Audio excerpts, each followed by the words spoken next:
प्यारे बच्चों, मैं टीपी श्रीवास्तव आप सभी का अपने YouTube चैनल मैथ फोरम में स्वागत करता हूं। बच्चों, आपको मैंने डिस्काउंट का आज मैं लेकर आया हूं इसका तीसरा पार्ट, जो कि आपके मेंस एग्जाम के लिए बहुत ही महत्वपूर्ण होगा। जैसा कि आप देख रहे हैं कि आपका जो एसएससी मेंस 2019 का जो आपका मेंस होने जा रहा है, उसके लिए ये जो मेरे डिस्काउंट के सेकंड पार्ट और जो थर्ड पार्ट है, ये आपके लिए बहुत ही महत्वपूर्ण होगा, क्योंकि मैंने इसमें जो क्वेश्चन बनाए हैं वो मेंस के लिए ज़्यादातर मैंने फोकस किया है कि आप के लिए ये ज़्यादा से ज़्यादा लाभान्वित हो सके। इसलिए आप इन प्रश्नों को बहुत ही अच्छी तरह से समझिए और लगाने का प्रयास करिएगा, क्योंकि मैंने इसमें बहुत ही शॉर्ट तरीके से बड़े बड़े प्रश्नों को लिया है और इनको हल करने का प्रयास किया है। तो अगर आप भी मेरे तरीकों से जाएंगे, जैसा कि मैंने आपको बताया था जब डिस्काउंट का पहला पार्ट बनाया था, तो उसमें मैंने आपको सरल तरीके बताया था कि कैसे हम सरल तरीके से बड़े प्रश्नों को सिंप्लीफाई कर सकते हैं। तो बच्चों, लेते हैं आज डिस्काउंट पार्ट थर्ड का पहला प्रश्न। इसमें दिया गया है कि शंकर ने एक घड़ी को दो क्रमागत छूट क्रमशः 30% और 10% की छूट पर खरीदा और इस प्रकार से उसे 444 रुपए की छूट प्राप्त हुई। 40% का लाभ लेने के लिए शंकर को घड़ी कितने रुपए में बेचना होगा? तो बच्चों, देखते हैं इस सवाल को। तो अगर हम इसको समझें तो उसने पहले दो क्रमागत डिस्काउंट दिया, एक डिस्काउंट दिया 30% का और दूसरा डिस्काउंट दिया 10% का। तो सबसे पहले हम ये देख लें कि इन दोनों डिस्काउंटों के समकक्ष एक सिंगल डिस्काउंट का मान कितना होगा। तो जैसे कि मैंने आपको फार्मूला में भी बताया था कि x + y - xy/100, तो अगर हम इसको लगाते हैं तो 30 10 40 और -3, यानी 40 में अगर हम 3 माइनस कर देंगे तो ये आपका आ जाएगा 37% के बराबर आ जाएगा। यानी 30% और 10% के समकक्ष एक जो सिंगल डिस्काउंट होगा वो आपका 37% के बराबर होगा। यानी अगर उसका मार्क प्राइस 100 रुपए होगा तो उसे छूट कितनी मिलेगी? 37% की छूट हो जाएगी। यानी वो बेचेगा कितने में? छूट देने के बाद वो उसको बेच देगा 63 रुपए। अब जो व्यक्ति का सेलिंग प्राइस होगा, जो सेलर बेच रहा है, वो कस्टमर का क्या होगा? कॉस्ट प्राइस होगा। तो सबसे पहले हम ये देखते हैं कि इन दोनों डिस्काउंटों के समकक्ष एक जो सिंगल डिस्काउंट होगा 30% और 10%, इनके समकक्ष एक सिंगल डिस्काउंट का मान हो जाएगा। सबसे पहले हम इसको निकाल लेते हैं और ये आ गया आपका, ये आ जाएगा आपका 40 में 3 निकल जाएगा यहां से, ये आ जाएगा आपका 37%। तो आपने देखा कि इन दोनों डिस्काउंटों के समकक्ष हमारा एक डिस्काउंट कितना आ गया? 37% आ गया। अगर हम उसका मार्क प्राइस अगर मान लेते हैं कि मार्क प्राइस 100 रुपए था, आपने डिस्काउंट कितना दे दिया? 37% का डिस्काउंट दे दिया, यानी उसका जो सेलिंग प्राइस होगा, अब यहां पर उसने शंकर ने घड़ी को खरीदा, यानी सेलर का जो सेलिंग प्राइस होगा वो शंकर का सीपी होगा।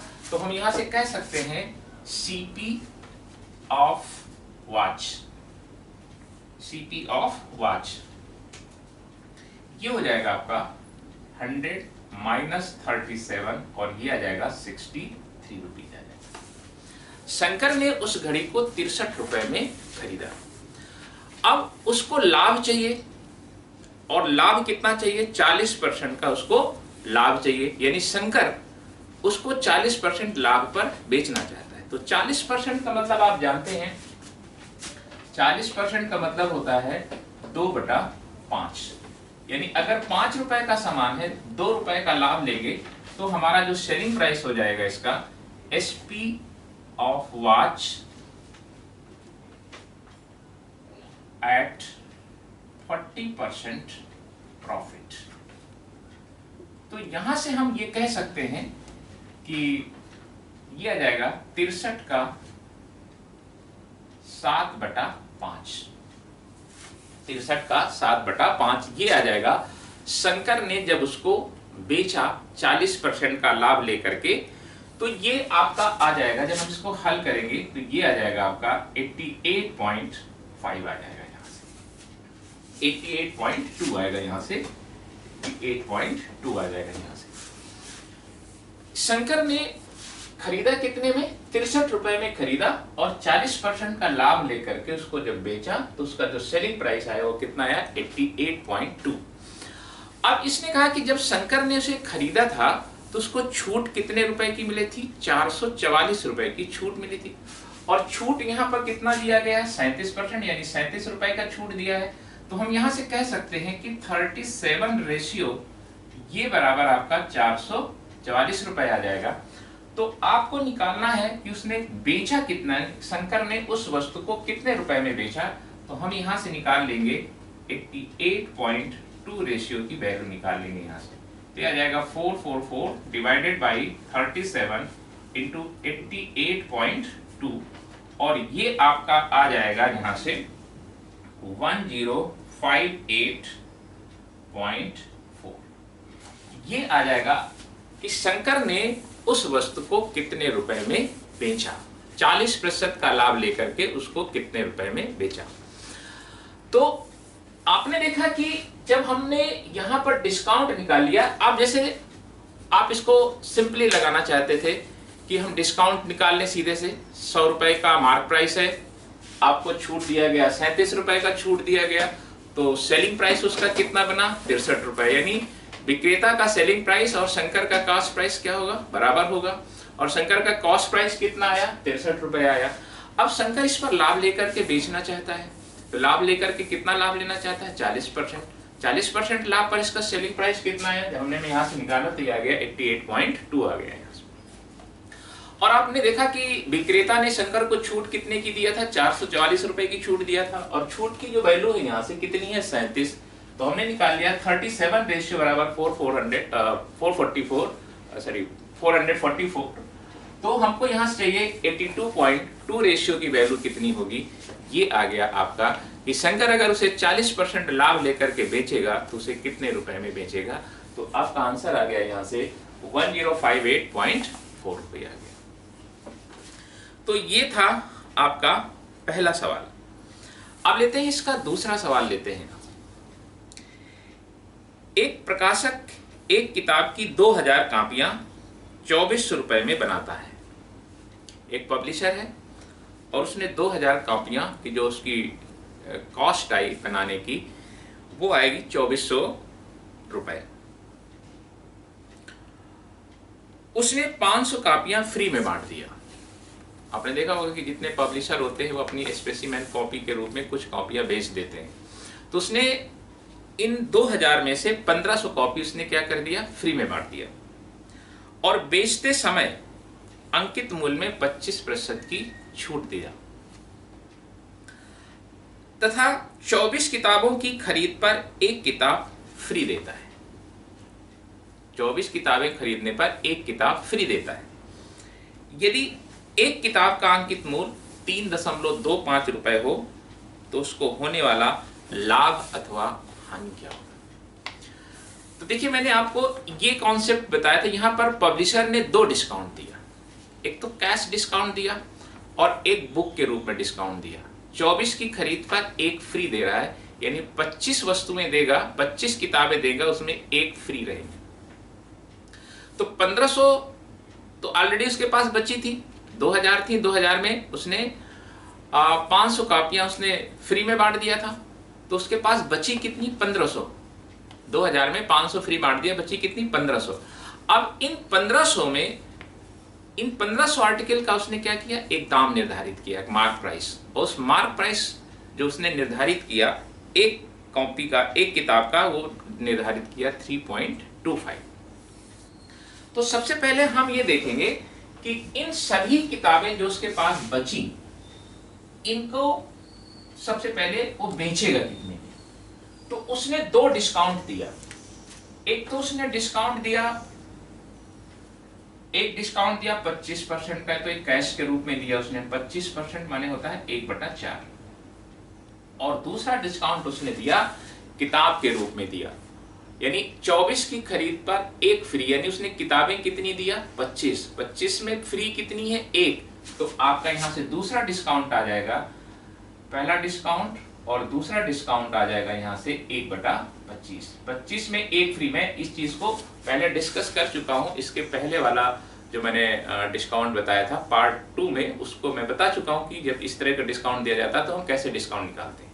तो उसने 2 डिस्काउंट दिया। तो सबसे पहले इन 1500 जो कापियां 1500 जो किताबें थी उसके पास, इनका कुल मार्क प्राइस कितना हो जाएगा, एक का एक बुक का जो मार्क प्राइस है 3.25, तो 1500 कॉपियां जो बुक है उसका उनका मार्क प्राइस टोटल कितना हो जाएगा, ये आ जाएगा। ये मार्क यानी ये उनका आ गया, उन 1500 किताबों का मार्क प्राइस आ गया। अब इस पर वो छूट दे रहा है, पहला छूट दे रहा है 1/4 का, तो सेलिंग प्राइस कितना हो जाएगा 3/4 आ जाएगा। फिर एक और डिस्काउंट दिया 1/25 का, तो यहां से कितना हो जाएगा 24/25। तो ये आ गया कि उन सभी किताबों का सेलिंग प्राइस आ गया। जो 1500 किताबें बची थी ये आ गया उनका सेलिंग प्राइस आ गया। अब इसको हम कैलकुलेट कर लेंगे, कैलकुलेट करेंगे यहां से, तो ये आ जाएगा आपका 310 रुपए, ये आएगा इसका कैलकुलेशन आएगा, यानी जो उसने बेच दिया उन सभी किताबों को, वो बेच दिया 3510 रुपए। अब विक्रय मूल्य है 3510 रुपए और उसका टोटल सीपी कितना था, टोटल सीपी कितना था 2000 कॉपियों को, 2000 किताबों को उसने खरीदा था 2400 रुपए में। 2400 रुपए इसका कॉस्ट है और एसपी आपको मिल गया 3510 रुपए, 3510 रुपए। आप इसको जब घटाएंगे 0 आ जाएगा, 1 आ जाएगा, 1 आ जाएगा, यानी 1110 रुपया उसका प्रॉफिट हो गया।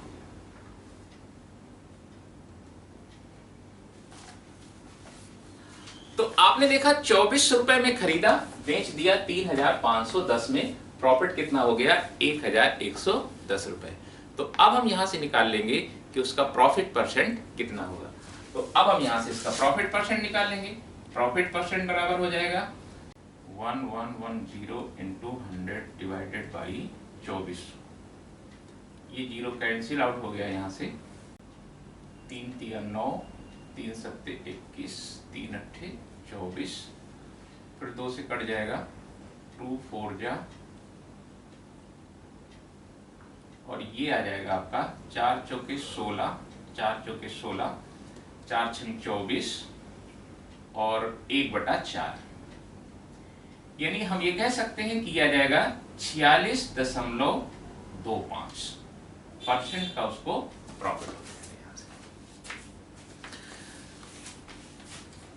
टोटल सीपी 2400, सेलिंग प्राइस आ गया 3510 रुपए। आप यहां से देख रहे हैं उसको प्रॉफिट कितना हो जाएगा 1110 रुपए का।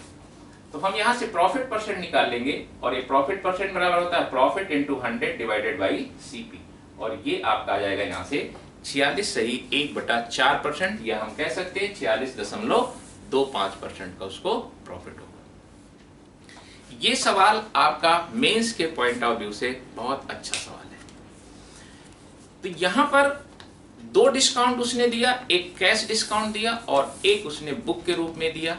इस तरह का आप जो सेकेंड पार्ट था आपका डिस्काउंट का, उसमें भी आपने कुछ इस तरह के सवाल देखे थे। तो अब लेते हैं इसका तीसरा सवाल। एक थोक व्यापारी एक फुटकर व्यापारी को एक रेडियो उसके अंकित मूल्य पर 25% बट्टे पर बेचता है। एक थोक व्यापारी एक फुटकर व्यापारी को एक रेडियो उसके अंकित मूल्य पर 25% का बट्टा देकर बेचता है। फुटकर विक्रेता अपने क्रय मूल्य को 50 रुपए बढ़ाकर मूल्य अंकित करता है और उसे 15% बट्टे पर बेच देता है।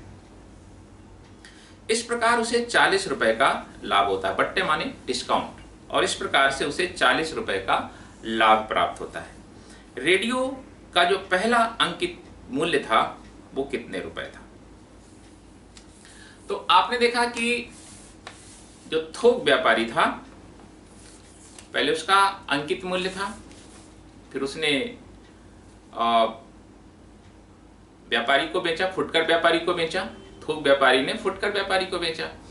फुटकर व्यापारी ने क्या किया कि जितने में खरीदा उसने उसका 50 रुपए मूल्य बढ़ा दिया, और बढ़ाने के बाद उसने 15% का छूट दिया, और 15% का छूट दे करके उसको बेच दिया, तो उसे 40 रुपए का लाभ हुआ। तो देखिए यहां से प्रश्न ये उठता है कि भाई जितने में उसने खरीदा था उसने दाम कितना बढ़ाया था?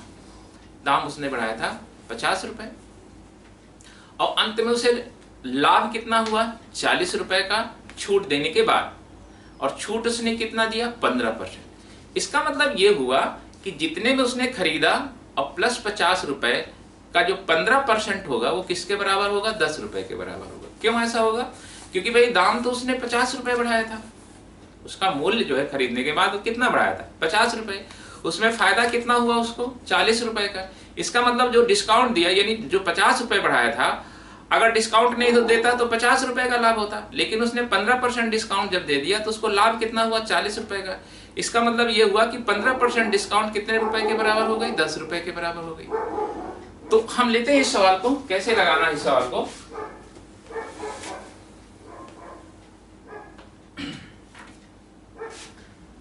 आप जानते हैं कि उसने डिस्काउंट कितना दिया? थोक व्यापारी ने डिस्काउंट दिया उसने 25%। 25% का मतलब होता है 1/4।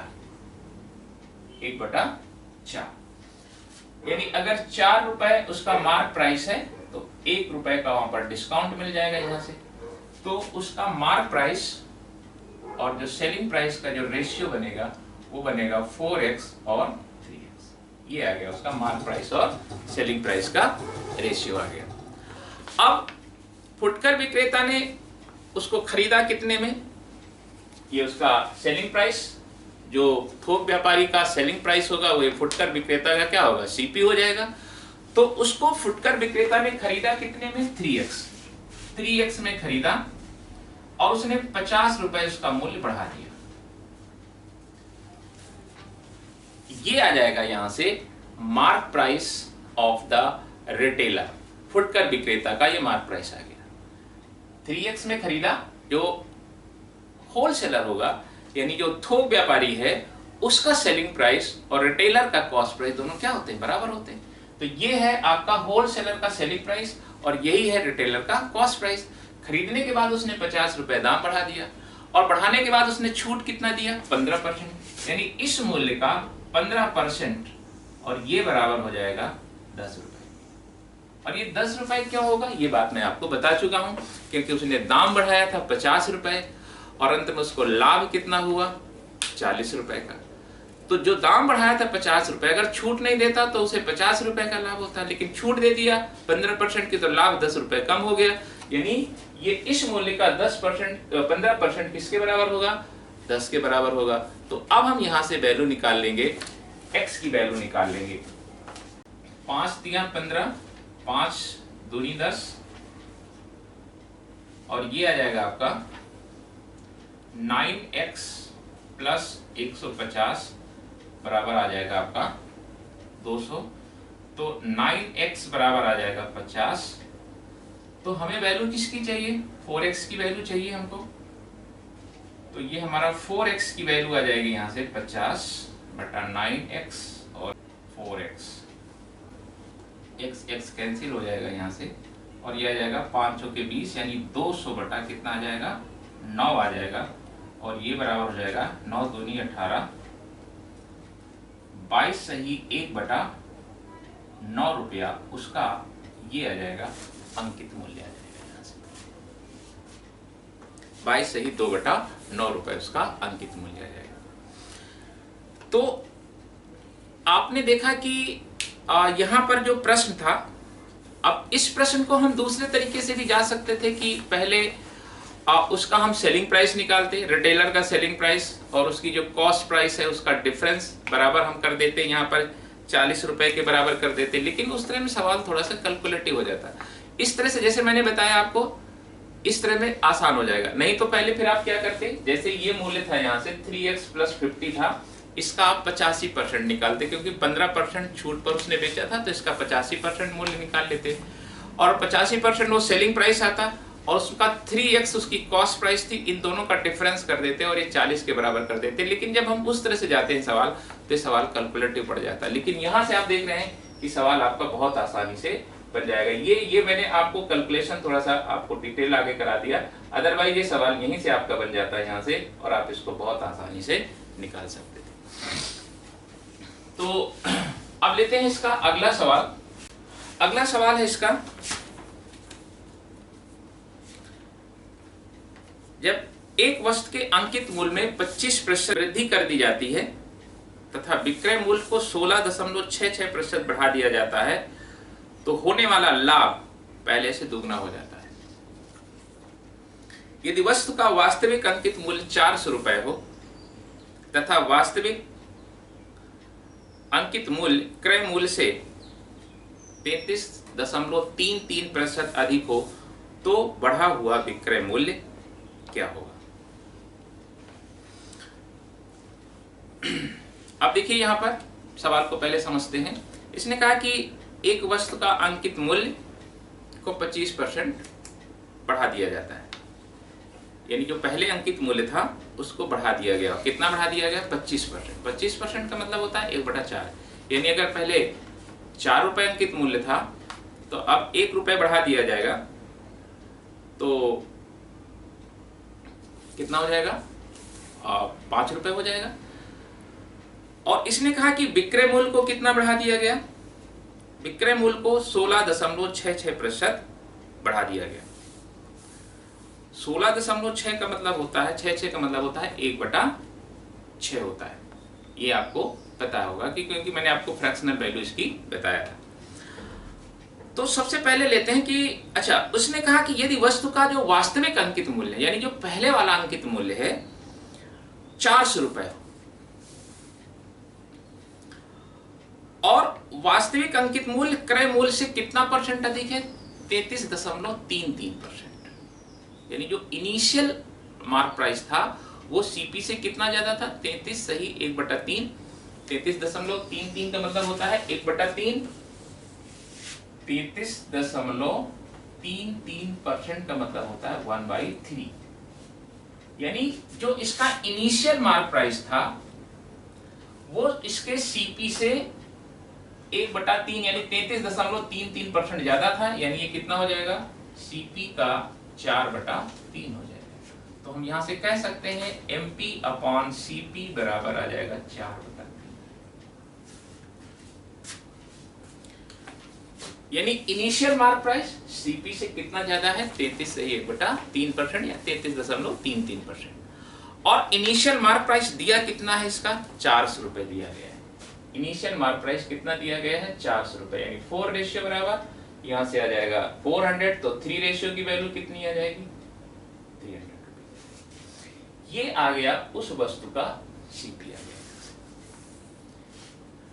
अब इसने कहा कि अगर इसके अंकित मूल्य को 25% बढ़ा दिया जाए, इसका कोई लेना देना इस प्रश्न में नहीं है। इनिशियल अंकित मूल्य को, इनिशियल मार्क प्राइस को इसने कहा कि अगर हम 25% बढ़ा दें और सेलिंग प्राइस को भी कितना बढ़ा दें? 16.66%। अब यहाँ पर आपको सेलिंग प्राइस नहीं दिया गया है।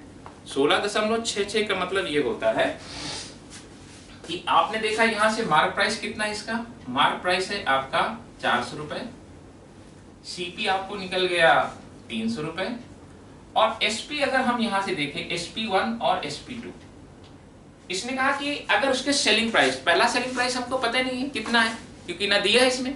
इसने कहा कि अगर इसके जो सेलिंग प्राइस है, इनिशियल सेलिंग प्राइस है, उसको हम बढ़ा दें 16.66%, माने 1/6 बढ़ा दें, यानी अगर पहले 6x था तो अब कितना हो जाएगा? 1 और बढ़ जाएगा। तो अगर हम यहां से मान लें कि जो हमारा इनिशियल सेलिंग प्राइस 6x था, तो ये कितना हो जाएगा? 7x हो जाएगा। अब आपका सवाल पूरा कैलकुलेट हो गया। तो इसने कहा कि अगर आप सेलिंग प्राइस को बढ़ा देते हैं 16.66% बढ़ा देते हैं, तो लाभ पहले से जो होने वाला लाभ था उसका दुगना हो जाता है। तो आप देखिए, आप जानते हैं लाभ बराबर क्या होता है?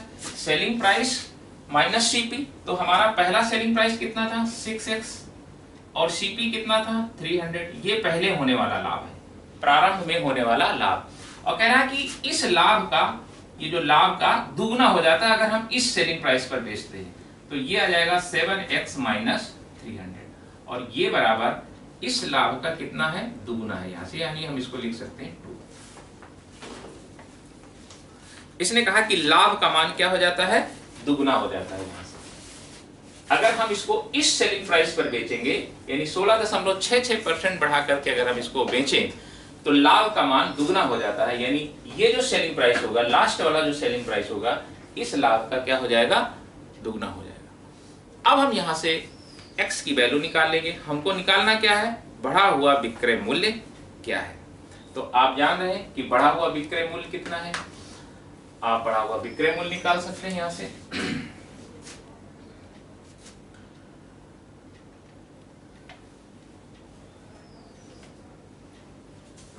सबसे पहले हम इसकी x की वैल्यू निकाल लें यहां से, तो ये आएगा 12x, और 12x में 7x निकल जाएगा, यहां से आ जाएगा 5x, और ये जाएगा उधर 600 जाएगा, 600 में 300 निकल जाएगा, 300 आ जाएगा यहां से, और यहां से आएगा x की वैल्यू आ जाएगी यहां से 5 का 30, यानी 60 आ जाएगा। अब हमारा जो बढ़ा हुआ सेलिंग प्राइस है वो कितना है, बढ़ा हुआ सेलिंग प्राइस 7x है, तो हम 7x की वैल्यू निकाल लेंगे यहां से, और ये आ जाएगा 7 इंटू 60, और ये 7 इंटू 60 ये आ जाएगा 420 रुपए आ जाएगा। तो इस तरह से हम इस सवाल को बनाएंगे। इसने कहा कि बताइए इसका बढ़ा हुआ विक्रय मूल्य क्या होगा। ये इनिशियल सेलिंग प्राइस है और ये इसका बढ़ा हुआ सेलिंग प्राइस है। तो ये था आपका 4th क्वेश्चन। अब लेते हैं अगला क्वेश्चन, क्वेश्चन नंबर 5। इसने कहा कि एक वस्तु के क्रय मूल्य तथा अंकित मूल्य में 2:3 का अनुपात है। अंकित मूल्य, वस्तु के क्रय मूल्य और अंकित मूल्य में, यानी सीपी और मार्क प्राइस के बीच जो रेशियो है वो 2:3 का है, और होने वाला लाभ प्रतिशत और छूट प्रतिशत का अनुपात कितना है, 3:2 है। यानी प्रॉफिट परसेंट और डिस्काउंट परसेंट का रेशियो कितना है, 3:2। तो ज्ञात कीजिए छूट प्रतिशत का मान क्या होगा, यानी आपको डिस्काउंट परसेंट का मान बताना है। अब देखिए, आपने शुरुआत में जब मैंने आपको डिस्काउंट बताया था, तो वहां पर मैंने एक बात बताया था कि अगर आपको छूट देने के बाद लाभ होता है, छूट देने के बाद अगर लाभ होता है, तो आप देखेंगे छूट किस पर दिया जाता है, मार्क प्राइस पर। तो मार्क प्राइस पर छूट देंगे तो क्या होता है, 100 माइनस डिस्काउंट परसेंट, और छूट देने के बाद भी लाभ होता है, लाभ किस पर निकाला जाता है, सीपी पर। तो ये क्या हो जाएगा, 100 प्लस प्रॉफिट परसेंट हो जाता है। ये बात मैंने आपको जब डिस्काउंट का पहला टॉपिक पढ़ाया था, डिस्काउंट का पहला पार्ट पढ़ाया था, उसमें मैंने थ्योरी में ये बात आपको बताया था। तो आप यहां से देखेंगे कि मार्क प्राइस और जो सीपी का जो हमारा रेशियो निकल के आता है वो आ जाएगा यहां से 100 प्लस प्रॉफिट परसेंट और divided by 100 minus discount percent. ये बात आपको मैंने शुरू में बताया था।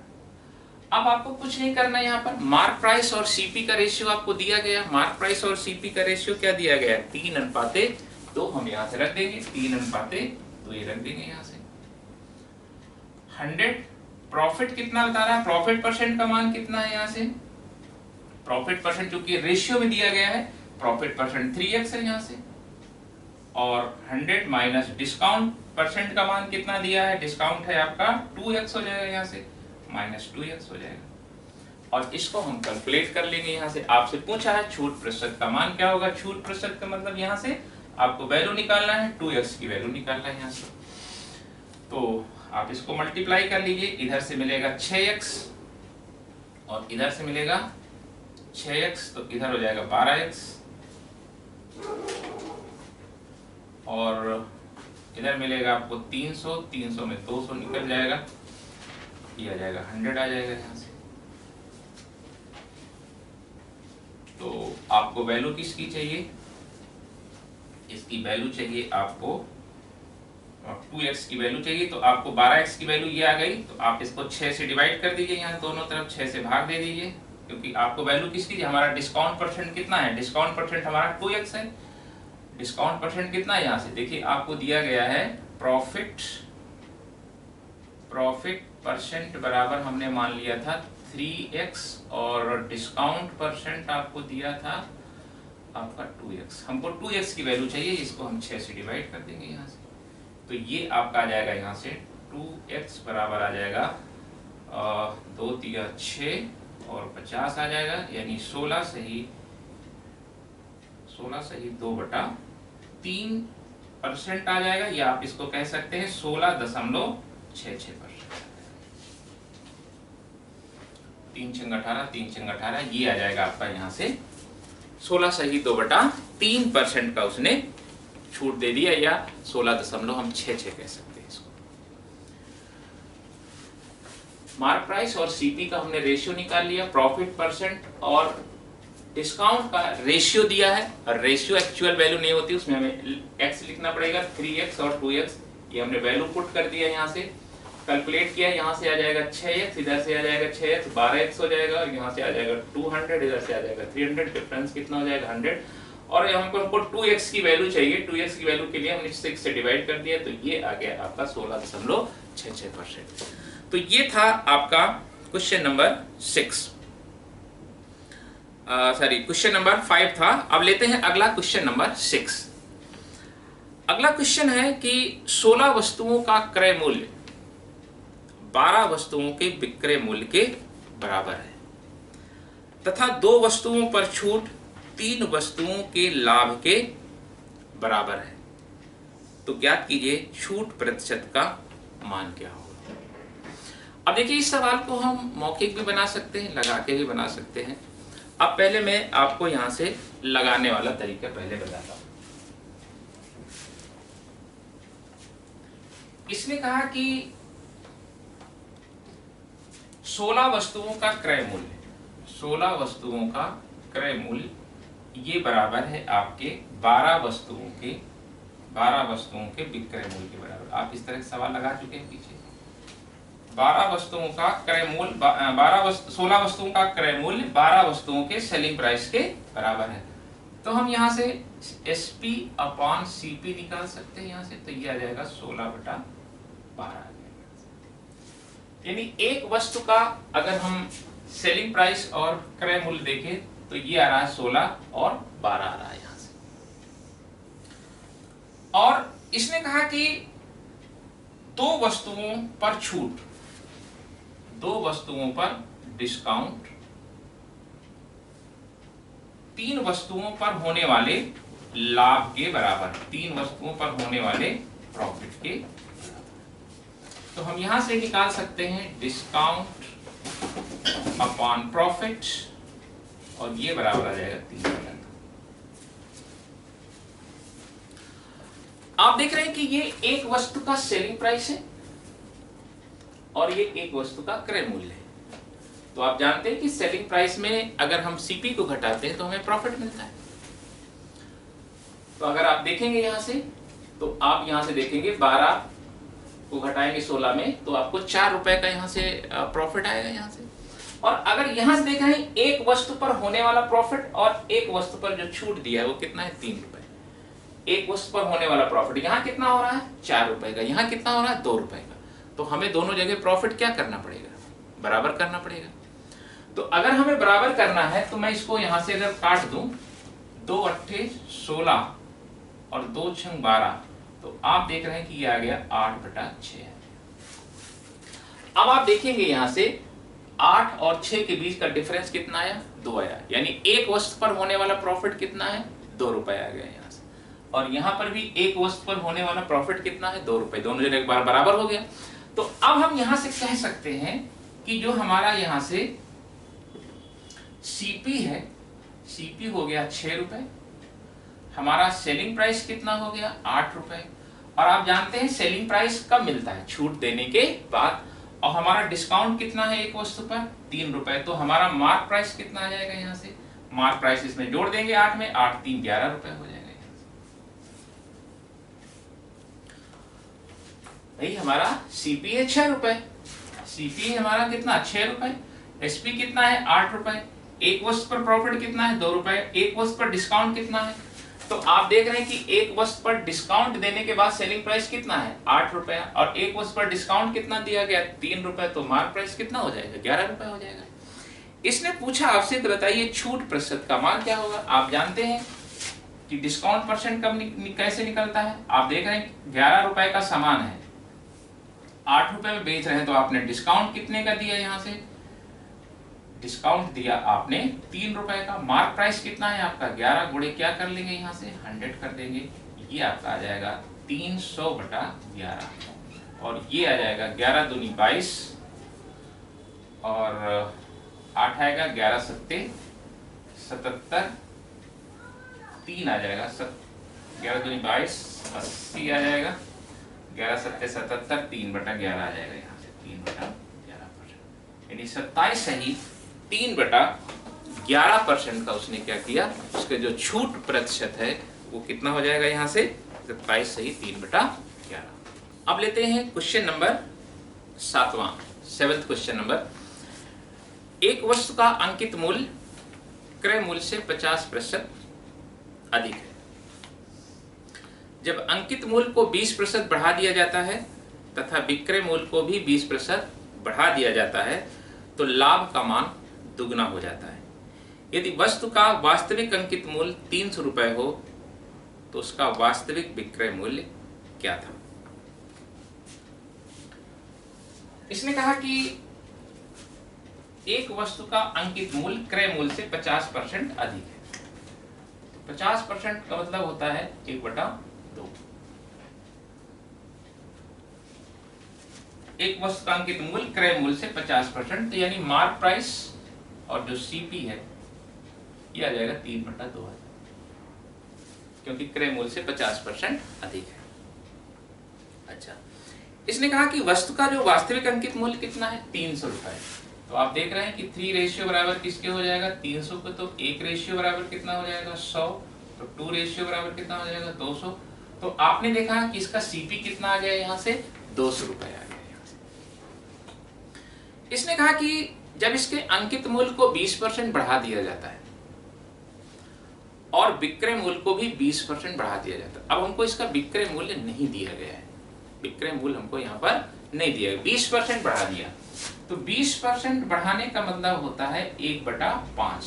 तो ये विक्रय मूल्य अगर इनिशियल सेलिंग प्राइस 5 रुपए है तो 1 रुपए क्या हो जाएगा, बढ़ जाएगा यहाँ से।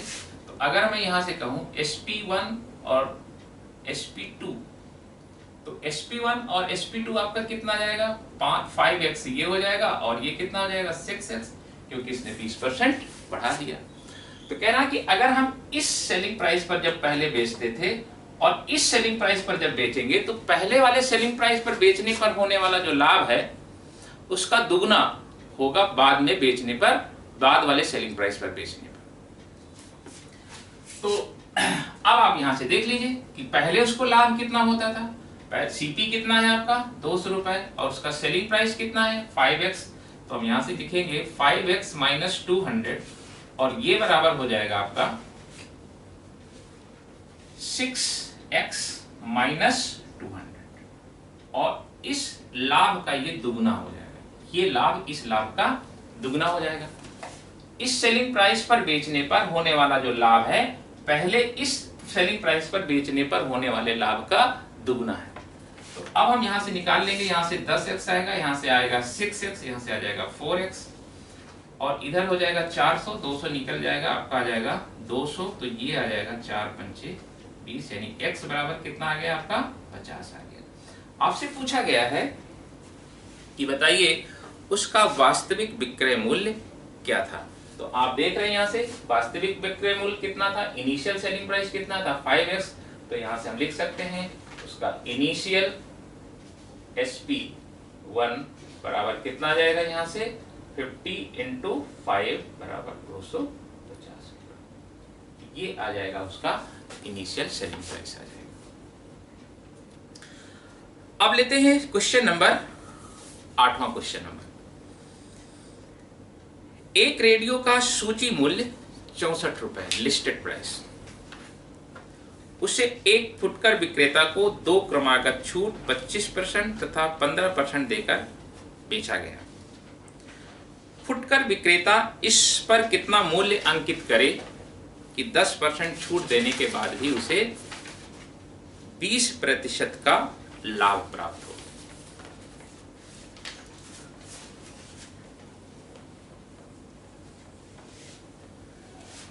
तो आप देखेंगे यहां पर इसका लिस्टेड प्राइस कितना है, 6400।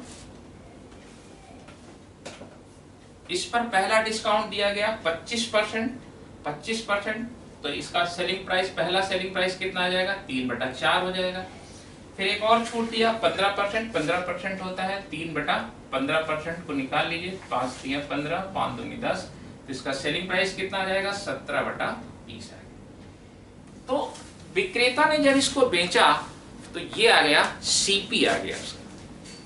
रिटेलर का क्या आ गया, ये आ गया खरीदने वाले का, यानी जो रिटेलर है जो उसने खरीदा उसका सीपी आ गया। यानी उसने जो 6400 रुपए का रेडियो था, सूची मूल्य जिसका था 6400 रुपए, उसने उस रेडियो को, उसकी जो कॉस्ट आई वो ये आ गई। अब वो इस मूल्य पर खरीदा और खरीदने के बाद उसको बेचता है, तो बेचने के बाद उसने क्या किया, एक उसमें मूल्य निर्धारित किया, मार्क प्राइस निर्धारित किया, और मूल्य जब निर्धारित किया तो उस पर छूट भी दिया। और छूट कितना देता है, 10%, यानी उसको किस मूल्य पर बेचना चाहता है, 9/10 पर उसको बेचना चाहता है। और जब 9/10 पर बेचना चाहता है तो उसको लाभ कितना हो चाहिए, 20%। तो ये तो भाई उसका सीपी था, इस पर 20% लाभ, 20% लाभ चाहिए, तो 20% का मतलब क्या होता है, 6/5 हो जाएगा यहाँ से। ये उसका इस मूल्य पर वो बेचना चाहता है, ये उसका सीपी आ गया। यहां से यहां तक उसका क्या हो गया, सीपी हो गया, और यहां से यहां तक ये क्या हो गया, टोटल उसका एसपी हो गया। इस मूल्य पर खरीदा और इस मूल्य पर पूरा वो बेचना चाहता है, मार्क प्राइस निर्धारित करने के बाद और उस पर छूट देने के बाद। अब इसको हम कैलकुलेट कर लेंगे। यहां से, यहां पर उसने पूछा गया है आपसे कि फुटकर विक्रेता इस पर कितना मूल्य अंकित, मार्क प्राइस से यहां पर पूछा गया है। अब इसको कैलकुलेट कर लीजिए, 20 × 2500, ये 0 यहां से कैंसिल हो जाएगा, 16 × 4 = 64 हो जाएगा यहां से, और 3 × 3 = 9, 3 × 2 = 6, और तो इसका मार्क प्राइस आ जाएगा यहां से 17 दूनी 34 × 16 और इंटू 10 हो जाएगा यहाँ से। तो ये आ जाएगा आपका 16 × 4 = 64 और 16 × 3 = 48, 8 × 6 = 14, 54, ये आ जाएगा 5440 रुपए उसका मार्क प्राइस हो जाएगा। यानी इस मूल्य की वो चिट लगा दे उस रेडियो पर तो वो 10% छूट देने के बाद 20% का लाभ कमाएगा। रिटेलर ने रेडियो को खरीदा होलसेलर से, लिस्टेड प्राइस कितना था, 6400 रुपए। होलसेलर छूट देता है, 2 छूट देता है, एक छूट देता है वो 25% की और एक छूट देता है 15% की। तो 2 छूटों के बाद उसका ये क्रय मूल्य आया। क्रय मूल्य के बाद उसको बेचना कितने परसेंट लाभ पर चाहता है, 20% का लाभ पर बेचना चाहता है, तो 20% लाभ पर रिटेलर का सेलिंग प्राइस आ गया। ये रिटेलर ने इस मूल्य पर उसको बेचना चाहा, तो उसने क्या किया, एक दाम निर्धारित किया। अच्छा, क्यों दाम निर्धारित किया, क्योंकि वो छूट देना चाहता है। उसने क्या किया, जितने में खरीदा 20% लाभ के बाद उसने बढ़ा करके दाम अंकित किया, और ऐसा दाम बढ़ाया कि जब वो 10% छूट दे देगा तो छूट देने के बाद 20% लाभ पर उसका सेलिंग प्राइस उसको ये मिल जाएगा। तो ये जो सेलिंग प्राइस है वो इसको मिल जाए। तो उसने कहा कि बताइए कि जो रिटेलर है उसे कितना मूल्य निर्धारित करना पड़ेगा, और वो आ गया आपका 5440 रुपए। तो ये था आपका 8वां प्रश्न। अब लेते हैं इसका 9वां प्रश्न। एक बेईमान दुकानदार अपने सामान का मूल्य 20% बढ़ा देता है तथा खरीदार को 10% की छूट देता है। इसके अतिरिक्त वह बेचते समय 1 किलोग्राम के स्थान पर 900 ग्राम सामान तौलता है। इस पूरे सौदे में उसका लाभ प्रतिशत क्या होगा। एक दुकानदार है, पहले तो दो चीजें करता है, अपने जो सामान है उसके पास उसका दाम 20% बढ़ा देता है। यानी अगर उसके पास 100 रुपए का सामान होगा तो उसका दाम कितना कर देगा, 120 रुपए कर देगा। मार्क प्राइस कितना कर देगा, 120 रुपए कर देगा। और खरीदार को छूट कितना देता है, 10% की छूट देता है। लेकिन बेचते समय क्या करता है, जहां उसको 1 किलोग्राम देना चाहिए, 1 किलोग्राम के स्थान पर कितना देगा, 900 ग्राम देगा। यानी वहां पर लाभ कमा ले रहा है। छूट तो दे ही रहा है, उसके साथ ही लाभ भी कमा रहा है। आपको मैंने बताया था, जब मैंने आपको डिसऑनेस्टी के क्वेश्चन कराया था, उसमें मैंने बताया था कि अगर कोई व्यक्ति पूरा न दे करके कुछ सामान कम तौलता है तो उसका लाभ प्रतिशत कितना हो रहा है। उसको जहां 1000 ग्राम सामान देना चाहिए था, सामान देगा कितना, 900 ग्राम। यानी कितने ग्राम की बेईमानी कर लिया, 100 ग्राम की।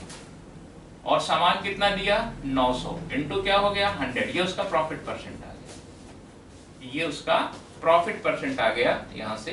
यानी 1/9 उसका प्रॉफिट आ गया। 1/9 रुपए का उसने एक और प्रॉफिट ले लिया।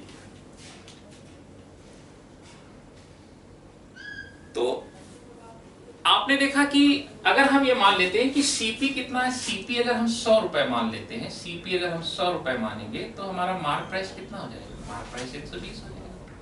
अब इस 120 पर उसने एक छूट दिया, पहली छूट उसने दिया 10% की, 10% की छूट देगा। यानी 1/10, तो यहां से 9/10 ये उसका पहला सेलिंग प्राइस है। लेकिन उसने एक लाभ भी ले लिया, जहां उसको 1 किलोग्राम सामान देना चाहिए, 1000 ग्राम देना चाहिए, उसने 900 ग्राम दिया। तो प्रॉफिट कितना हुआ उसको, ये प्रॉफिट ले लिया, 1/9 का प्रॉफिट ले लिया। यानी उसको बेच कितने में देगा, 10/9 में बेच देगा। ये बहुत बढ़िया सवाल है और बहुत ही आसान भी सवाल है। इसने कहा कि बेईमान दुकानदार अपने सामान का जो अंकित मूल्य है क्रय मूल्य से 20% बढ़ा देता है। यानी 100 रुपए का सामान होगा, 20 रुपए बढ़ा देगा, 120 रुपए ले लेगा। फिर कस्टमर को छूट भी देता है, बेईमानी दाढ़ी भी मान लेता है। 10% की छूट दिया, यानी सेलिंग प्राइस कितना बनेगा, 9/10 बनेगा। 10% छूट माने 1/10, यानी 10 रुपए सामान में 1 रुपए की छूट देगा तो 9/10 हो जाएगा। फिर उसने क्या किया, बेईमानी भी कर लिया। जहां 1000 ग्राम देना चाहिए, 900 ग्राम दिया, यानी 100 ग्राम की बेईमानी कर लिया। तो कितना भाग उसने प्रॉफिट कमा लिया, 1/9 का प्रॉफिट कमा लिया। क्योंकि प्रॉफिट बराबर क्या होता है, जितना बेईमानी किया, जितना दिया। 100 ग्राम की बेईमानी किया 900 ग्राम में, तो प्रॉफिट कितना हो गया, 1/9 का प्रॉफिट हो गया। तो अब यहाँ पर बेचेगा कितने में, 10/9 में। तो ये आ गया उसका सेलिंग प्राइस आ गया। डिसऑनेस्ट सेलर का सेलिंग प्राइस आ गया। यहाँ से 10 से 10 कैंसिल, 9 से 9 कैंसिल हो जाएगा, 120 रुपए आ गया। तो उसने खरीदा कितने में, 100 में, बेचा कितने में, 120 में। तो उसका प्रॉफिट परसेंट कितना आ जाएगा, यहाँ से 20% का उसका प्रॉफिट है। तो इस तरह से ये था आपका क्वेश्चन नंबर 9। अब लेते हैं क्वेश्चन नंबर 10। एक बेईमान दुकानदार अपने सामान की अंकित मूल्य को क्रय मूल्य से 60% बढ़ा देता है। एक बेईमान दुकानदार अपने सामान के अंकित मूल्य को क्रय मूल्य से 60% बढ़ा देता है और बेचते समय 25% की छूट देता है। इसके बावजूद वह खरीदते समय थोक विक्रेता से 20% अधिक सामान लेता है और बेईमान दुकानदार बेचते समय प्रति किलोग्राम 10% कम तौलता है। बताइए बेईमान दुकानदार का कुल लाभ प्रतिशत क्या होगा। तो देखिए यहां से इसने कहा कि जो बेईमान दुकानदार है, पहली बात तो जिससे खरीदा, होलसेलर से जब खरीदा वहां पर बेईमानी किया। बेईमान दुकानदार खरीदते समय थोक विक्रेता से 20% अधिक सामान लेता है। यानी अगर उसको 1000 ग्राम सामान मिलना चाहिए था तो उससे कितना सामान ज्यादा लेता है, 20% उसने सामान ज्यादा लिया। यानी अगर 1000 ग्राम लेना चाहिए तो कितना लेगा, 1200 ग्राम ले लेगा। हमने मान लिया कि 1 ग्राम की जो कॉस्ट है, 1 ग्राम की जो कॉस्ट है वो 1 रुपए है। तो यहां पर हम लिखेंगे यहां से total CP of dishonest, CP of goods, ये लिखेंगे। सीपी ऑफ गुड्स लिख सकते हैं या लिख सकते हैं सीपी ऑफ डिसऑनेस्ट सेलर।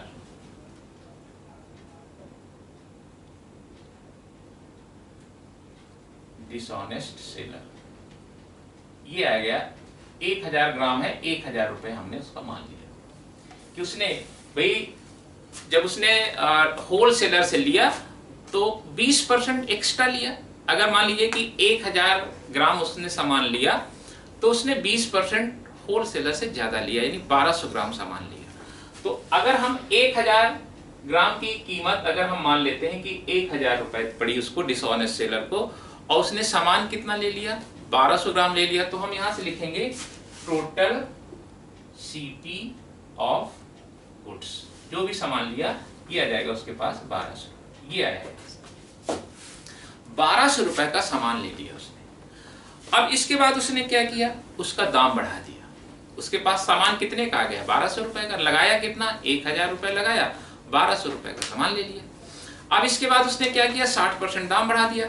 60% का मतलब होता है यहाँ से 60% का मतलब यहाँ से आप निकाल लीजिए, 60% का मतलब होता है 20 या 60, 20 पंचे 100। तो अब इसका मार्क प्राइस कितना हो जाएगा 1200 रुपए का 8/5 हो जाएगा। यहाँ से ये उसका मार्क प्राइस निर्धारित कर दिया। इसके बाद क्या करता है, इसके बावजूद 60% बढ़ा देता है और बेचते समय 25% की छूट देता है। दाम ये आ गया मार्क प्राइस, फिर इसने छूट दिया 25% की छूट देता तो सेलिंग प्राइस कितना हो जाएगा 3/4। लेकिन उसने एक और बेईमानी किया, बेचते समय भी उसने क्या किया बेईमानी किया। और बेचते समय बेईमानी क्या करता है, बेईमानी करता है वो वहां पर 10% कम तौलता है, 10% वो कम तौलता है। तो 10% कम तौलने का मतलब जहां उसको 1000 ग्राम सामान देना चाहिए वहां कितना देगा 900 ग्राम सामान देगा। यानी बेईमानी कितने की कर लिया 100 ग्राम की बेईमानी कर लिया, 900 ग्राम में 100 ग्राम की बेईमानी कर लिया। तो प्रॉफिट कितना कमाया 1/9 का फिर प्रॉफिट कमाया। ये बात मैं आपको डिसऑनेस्टी के जो क्वेश्चन थे ये बात आपको बहुत अच्छी तरह से समझा चुका हूँ। 10% कम तौलने का मतलब होता है 10% माने होता है 1/10। मैंने इसको शॉर्ट और डिटेल दोनों तरीका बताया था। 10% कम तौलने का मतलब होता है 1/10, यानी आपको मैंने बताया था प्रॉफिट कितना होगा। अगर कोई व्यक्ति 1/10 कम तौलता है तो उसका प्रॉफिट कितना हो जाता था 1/9। ये वाली वैल्यू जब कम तौलता था तो यहां से क्या हो जाती थी नीचे माइनस हो जाती थी। मैंने आपको शॉर्ट मेथड और डिटेल दोनों बताया। या आप ये कह सकते हैं कि जहां 1000 ग्राम सामान देना चाहिए 1000 ग्राम की जगह कितने ग्राम देता है 900 ग्राम देता है, यानी उसकी सीपी कितनी पड़ी 900। प्रॉफिट कितना कमाया 100 ग्राम का, तो 100/900 और ये आ गया 1/9 का उसको क्या हो गया 1/9 भाग उसने प्रॉफिट कमाया।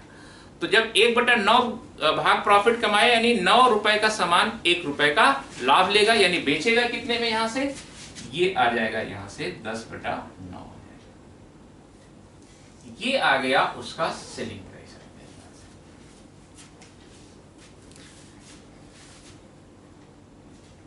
1 किलोग्राम खरीदा लेकिन उसने होलसेलर से 20% एक्स्ट्रा लिया, यानी 1000 ग्राम होता है 1 किलोग्राम में, 1000 ग्राम लिया रुपया दिया 1000 रुपये हमने मान लिया। लेकिन उसने होलसेलर से लिया 20% ज्यादा यानी 1200 ग्राम सामान लिया। 1200 ग्राम सामान लिया, 1200 ग्राम सामान होगा कितने का 1200 रुपए का। इसके बाद उसने उसका दाम बढ़ा दिया 60% बढ़ा दिया। 60% का मतलब होता है 3/5, 5 रुपए का सामान में 3 रुपए दाम बढ़ा देगा यानी कितना हो जाएगा 8 बढ़ गया, उसका मार्क प्राइस हो गया। ये यहां से यहां तक क्या हो गया इसका मार्क प्राइस हो गया। फिर उसने छूट दिया 25% की छूट दिया तो सेलिंग प्राइस कितना बनेगा 3/4 का। लेकिन उसने क्या किया बेचते समय क्या किया एक लाभ और ले लिया। छूट तो दिया लेकिन बेचते समय लाभ भी ले लिया, कितने का 1/9 का लाभ लिया, तो सेलिंग प्राइस कितना बन जाएगा 10/9 का। और इसको हम कैलकुलेट कर लेंगे, ये आ जाएगा उस डिसऑनेस्ट सेलर का सेलिंग प्राइस। तो यहां से आ जाएगा 5 चौके 20 और 0 कट जाएगा, 2 छंग 12 यहाँ से 60 आ जाएगा यहाँ से, और ये हो जाएगा आपका 3 3 9 और 3 2 जा 6 और ये आ जाएगा आपका 8 दूनी 16, 1600 रुपए आ गया। तो ये उसका सेलिंग प्राइस आ गया। उसने खरीदा कितने में था? 1000 रुपए में, और बेच कितने में दिया? 1600 रुपए में। तो उसका प्रॉफिट परसेंट कितना हो जाएगा यहाँ से? 600 बटा 1000 और इंटू 100 आ जाएगा। 0 से 0 कैंसिल, लिया गया और ये आ गया उसका 60% प्रॉफिट आ गया। तो आपने देखा कि बहुत बढ़िया सवाल था, इसमें डिस्काउंट भी है, आपका डिसऑनेस्टी भी है, मार्क प्राइस को बढ़ाया भी उसने। तो इस तरह से ये सवाल आपका बहुत बढ़िया सवाल था। तो बच्चों ये था आपका डिस्काउंट का थर्ड पार्ट।